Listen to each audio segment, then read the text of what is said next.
سلام، به کانال قصه گو خوش اومدین. توی این پادکست میخوایم با هم دیگه ادامه قصه ریحان خانم رو بشنویم. قصه ما تا به اونجا رسید که پادشاه دستور داد که گلندام رو به قصر پادشاهی ببرند و اگر گلندام راضی نمیشد که با پای خودش به قصر بیاد، وزیر دستور داشت که اون رو به زور به قصر پادشاهی ببره.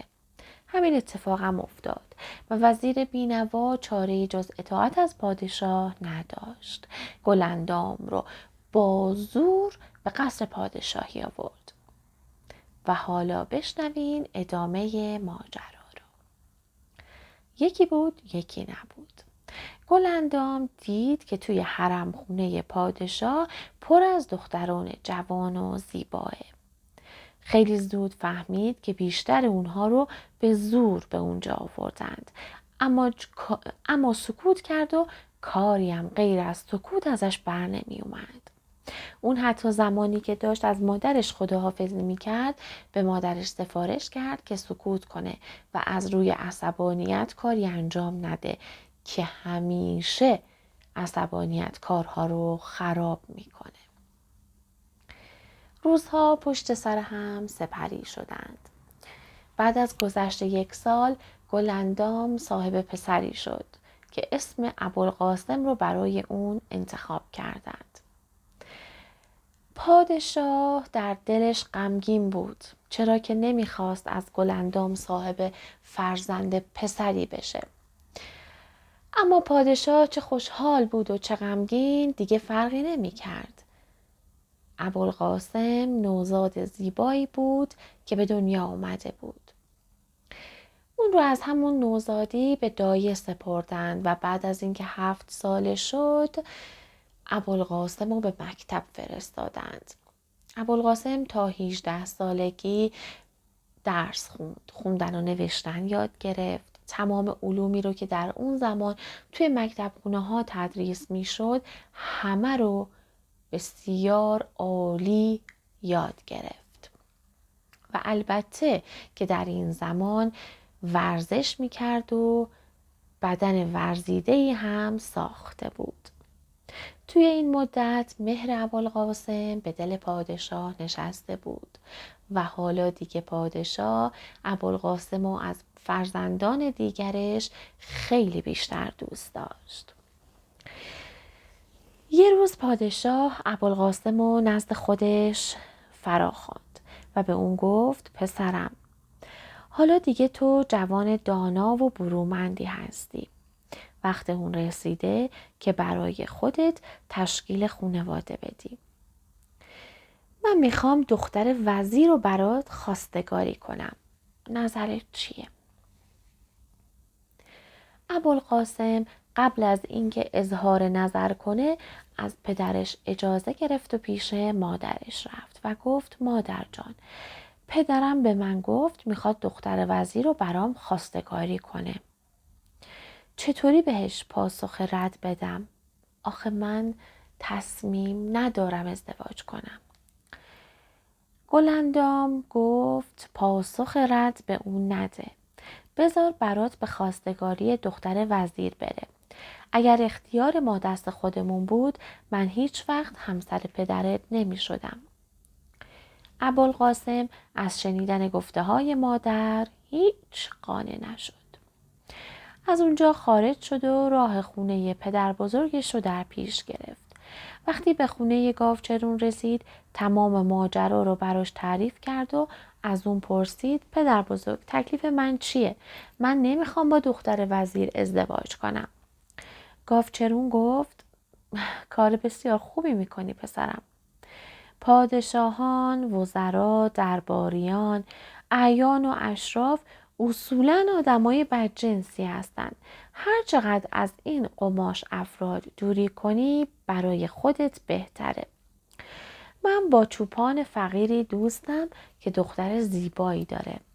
اگه بخوای پیش دوستم میرم و دخترش رو برات خواستگاری میکنم. ابوالقاسم گفت پدر بزرگ، حالا که اینطوریه من فردا به پدرم جواب رد میدم. گاوچرون گفت نترس پسرم، هرچند پدرت آدم خودرأی و ظالمیه اما به تو کاری نداره. ابوالقاسم از پدرش خداحافظی کرد و به خونه خودش برگشت. از شدت ناراحتی شام نخورد و تا صبح خواب به چشش را پیدا نکرد.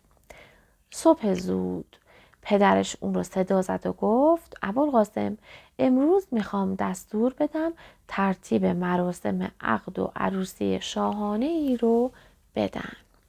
برو به مادرت بگو آماده باشه. هرچند ابوالقاسم تصمیم خودش رو گرفته بود اما باز هم حجب و حیا مانع از اون میشد که رک و راست حرفش رو بزنه. سرش رو به زیر انداخت و گفت پدر جان. پادشاه قهقهه‌ای سر داد و گفت هان خجالت میکشی؟ الان کنیزی رو نزد مادرت میفرستم تا به اون خبر بده. ابوالقاسم رو درواسی رو کنار گذاشت و گفت نه پدر، خجالت نمیکشم، دلم نمیخواد ازدواج کنم. خنده از روی لبای شاه محو شد و با خشم فریاد زد چطور نمیخوای ازدواج کنی؟ چطور جرأت میکنی روی حرف من حرف بزنی؟ ابوالقاسم گفت حالا که شما تصمیم گرفتین من ازدواج کنم دختر چوپان رو برام خواستگاری کنید. پادشاه از شدت خشم به خودش لرزید. چشماش مثل کاسه خون شده بود. پاهاشو محکم به زمین کوبید و فریاد زد این پسر و مادرش رو هر چه زودتر از قصر و بارگاه من بیرون کنید. بلافاصله ابوالقاسم و مادرش رو از قصر بیرون کردند. ابوالقاسم در کنار شهر دخمه مخروبه و متروکه ای رو تعمیر کرد و با مادرش در اونجا موندن. بعد از 3 روز گاوچرون به خونه دوستش چوپان رفت و ریحان خانوم رو برای ابوالقاسم خواستگاری کرد و روز بعد ریحان خانوم رو با گروهی نوازنده به خونه مخروبه ابوالقاسم بردن. این نوع عروس تازه داماد ماحصل خودش رو در این کلبه محقر و متروک بگذرونن تا ببینیم شاه اسد در بارگاه پرشکوه سلطنتی خودش چه میکنه. شاه اسد وقتی دید پسرش حاضر نشد با دختر وزیر ازدواج کنه و با دختر چوپان فقیری ازدواج کرد، غرور و احساسات دروغینش جریحه دار شد و خشمش به کینه نسبت به ابوالقاسم تبدیل شد. دنبال بهونه‌ای بود تا اونو گرفتار و هلاک بکنه. چون مدتی با این افکار جنون‌آمیز دست به گریبان بود، شبی کابوس هولناکی دید و هراسان از خواب بیدار شد. اعیان و اشراف، رمالها، منجمین و ستاره شناسان و فرا خوند و در حالی که از ترس رنگ از رخسارش پریده بود و عرق از سر و صورتش میریخت با صدای لرزانی گفت من امشب در خواب دیدم که از دهان زن ابوالقاسم آتش میبارد و این آتش مانند رعد و برق شتابان و نعره زنان تمام بارگاه مرا به تلی از خاکستر بدل کرد. هر کدوم از منجمین و ستاره شناسا خواب پادشاه رو به گونه‌ای تعبیر کردند و در نهایت رمال پیری حرف آخر رو زد. تعبیرش اینطوری بود: ای شاه بزرگ، ستارگان و کواکب اینطور میگن که پسرت ابوالقاسم از همسرش ریحان خانوم صاحب فرزندی میشه که تو رو میکشه و تخت و تاجت رو سرنگون میکنه. پادشاه که در آتش خشم میسوخت گفت من از اول میدونستم که نه تنها از وجود اینا سودی عایدم نمیشه که بلکه یقین داشتم که بلای جونم خواهند شد. پادشاه لباس قرمز پوشید، بالای تخت رفت و بر اریکه پوشالی فرمان روایی خودش تکیه زد و فرمان داد ابوالقاسم رو بیارن. مأموران شتابان به خونه ابوالقاسم رفتند و اونو آوردند. شاه پای بر زمین کوبید و فریاد زد جلاد.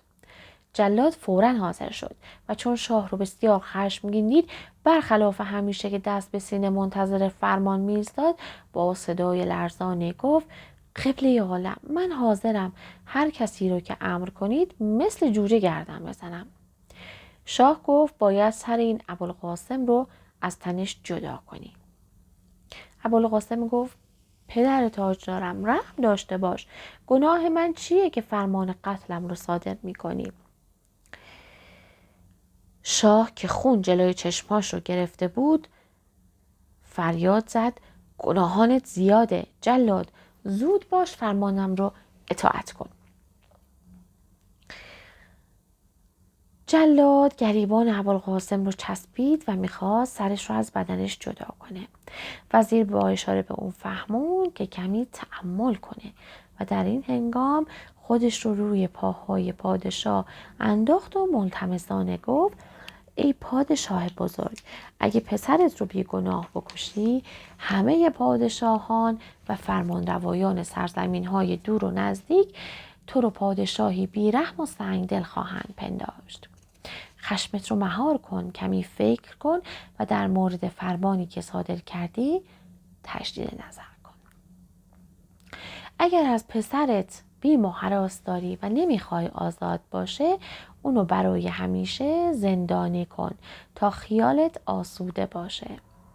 او هم مانند دیگر زندانیان زیاد دوام نمیاره و در گوشه زندان جان خواهد سپرد و آنگاه مردم دست تو رو که پدرش هستی به خون او آلوده نخواهند دید. قصه ما رو تا همینجا به خاطر داشته باشین تا در پادکست بعدی ببینیم که چه اتفاقاتی در